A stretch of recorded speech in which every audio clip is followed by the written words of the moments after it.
It's your boy Reese here, and I'm just gonna go over a session that I played last week at a house game.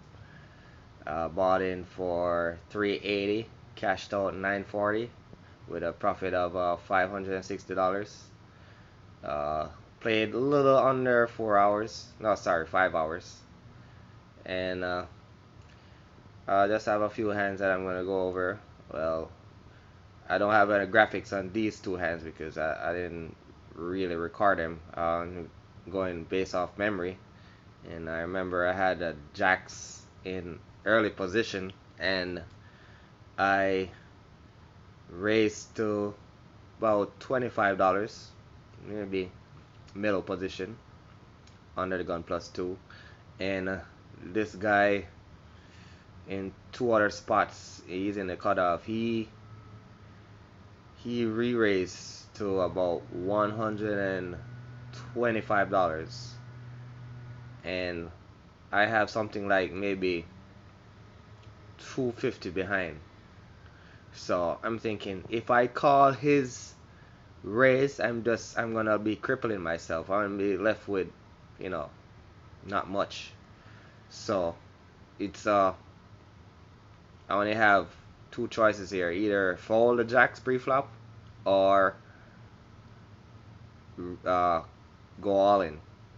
And I just decided I felt like maybe I'm good here. I might even flop a jack, right? And to be honest, like this guy, he's been playing very loose, like going raising big with nines and tens. So I just pushed all in, and he turned over ace king and had a clean run out, double up.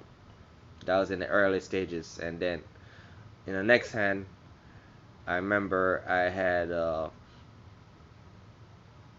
ace 10 maybe, ace jack, or ace something, but the turn gave me trips, and I remember I bet on the flop like $50, and when the turn came, the guy moved all in for like 150, 180, and I at the moment that would have been half of my stack to call, and I just knew he hit the flush because he played super tight. So I took a while, maybe a minute to decide, and I ended up falling. He was a nice guy. He was sitting beside me, so he showed me that he had it. He said good fall, and then so to this interesting spot that I was in now. So I have it right here. I'm in the small blind with queens, and it's 2-5, and it goes fold, fold. Back to this player called Mark. He's very loose, aggressive player. He likes to, go into pots and bluff, and just very loose, very aggressive. And he makes a call, a $5 call, and to the villain, which has 500 behind him, and he calls as well. And it goes fold, fold to me, and I'm sitting down with pocket queens, and I decided to raise it up to $35. And big blind gets out of the way, and then it goes 4-4 back to Mark, and he makes a call. The villain also makes a call. So we're three ways to a flop of 5, 7, 9, two diamonds. And I could bet here, but I want to build a pot going, and I don't know what the other guys have, so I just decided to check right here, let someone bluff at it, and put in a small uh, check raise. And Mark, in the space of no time, he leads out for $80. And usually when he does that, he doesn't have shit squat. He's trying to, take it down, bluff at it, make a move, and then the villain decides to call.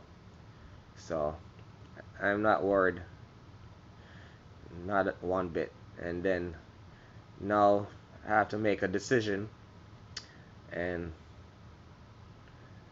I feel like I'm good here 75% of the time. So I end up just moving all in, getting stacks in, and Mark, thanks for about a minute and a half. Very good time, very long while, and he decided just to fall. He eventually falls, and then to the villain, which he covers me, but not by much, and he takes not as much time as Mark did, but he just threw it in there, and once he did that, I know I'm definitely ahead, and uh, hoping for a clean run out, which we did get, and he shows me a five, a diamond. So I think he's hunting for a flush draw with uh, maybe has 5 6 diamonds, looking for 8 in the flush draw, and I end up winning this spot. It's the last spot of the night that I won.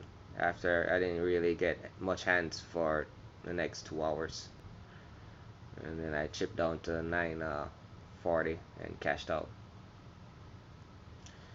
Alright, stay tuned for the next review coming up shortly, maybe in a few days. I'll see you then. Peace out, my friends.